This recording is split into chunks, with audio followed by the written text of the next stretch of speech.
أعوذ بالله من الشيطان اللعين الرجيم. بسم الله الرحمن الرحيم.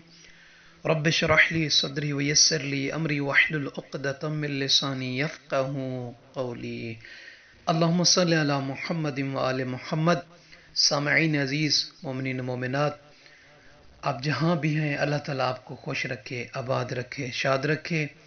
مالک دو جہاں آپ سب کے گھروں پر اپنی رحمتوں کا، برکتوں کا نزول خصوصی عطا فرمائے. آپ سب کے بچوں کو، فیملی کو اللہ تعالیٰ دنیاوی اور اخروی تمام مشکلات اور پریشانیوں سے نجات عطا فرمائے. آمین یا رب العالمین. سامعین عزیز، اس ویڈیو میں ماہ شعبان المعظم کی 8ویں رات کی نماز اور 8ویں دن کے روزے کی فضیلت بیان کرنا ہے.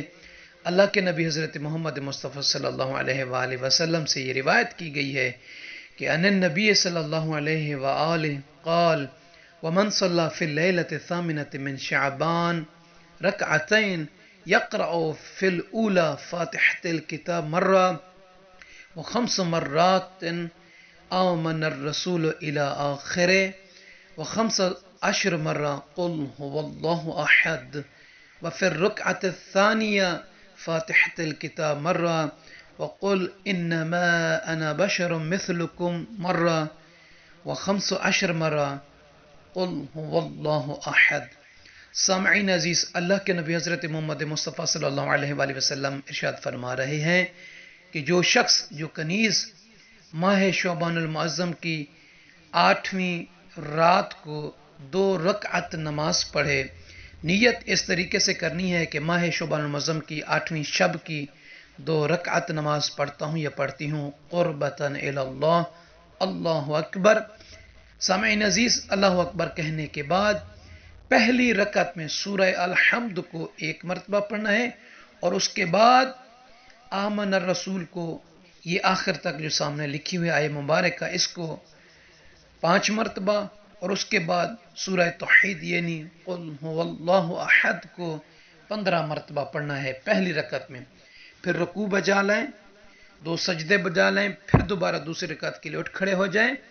اب دوسری رکعت میں سورہ الحمد کو 1 مرتبہ اور اس کے بعد قل انما، اس کو آخر تک 1 مرتبہ پڑھنا ہے اور سورہ توحید یعنی قل هو اللہ احد کو 15 مرتبہ پڑھنا ہے.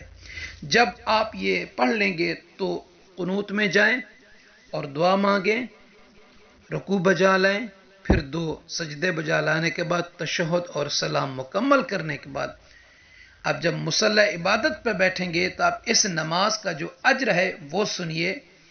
اللہ کے نبی فرماتے ہیں فَلَوْ كَانَتْ ذُنُوبَهُ اکثر من زبد البحر لا یخرجہ اللہ من الدنیا الا طاہر. کہ جو شخص اس نماز کو پڑھے گا، اگر اس کے گناہ سمندر کی جھاگ سے زیادہ ہوں گے تو اللہ اسے اس دنیا سے اس وقت تک نہیں اٹھائے گا، اس دنیا سے اس وقت تک وہ نہیں جائے گا جب تک کہ اللہ اسے پاک نہ کر دے. یعنی اللہ اس کے اگر سمندر کی جھاگ کے برابر ہی کیوں گناہ نہ ہوں، خدا اسے ان گناہوں کو معاف کر کے اسے پاک کر دے گا گناہوں سے. وَكَأَنَّمَا قَرَأَ التَّوْرَاةَ وَالْإِنْجِيلَ وَالزَّبُورَ وَالْفُرْقَانَ. اور گویا ایسے ہے کہ یہ شخص جس نے یہ 2 رکعت نماز پڑھی ہے، ایسے ہے کہ جیسے کہ اس نے تورات کی تلاوت کی ہو اور انجیل کی اور زبور کی اور فرقان کی. یعنی یہ 2 رکعت نماز پڑھنے کے بعد اس کا اجر اور ثواب ایسے ہو جائے گا کہ جیسے اس نے ان 4 آسمانی کتب کی تلاوت کی ہو.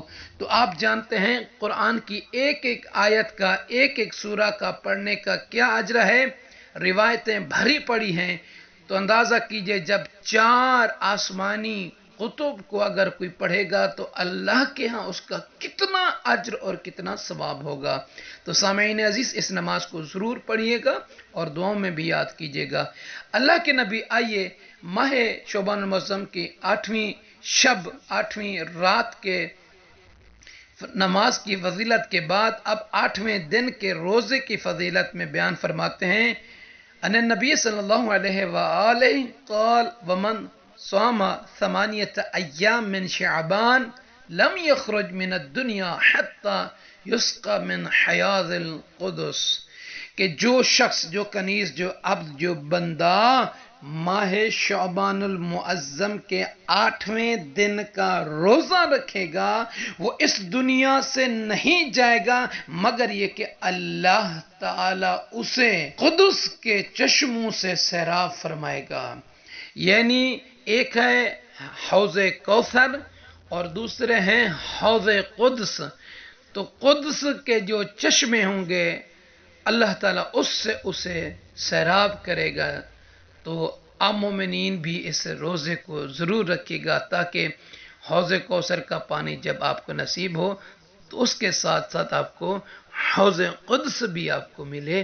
تو مومنین سے عرض ہے کہ نجفی کربلا چینل کو سبسکرائب فرما دیجئے، بیل کے بٹن کو بھی آن کر دیجئے تاکہ اس طرح کی ویڈیوز آپ اللہ تعالیٰ کے مخلص بندوں، مخلص کنیزوں کی مبارک سماعتوں، مبارک نظروں تک پہنچتی رہیں، اور یہ سلسلہ نشر و اشاعت، سلسلہ تبلیغ، سلسلہ عبادت بڑھتا رہے، کارواں چلتا رہے۔ جزاک اللہ۔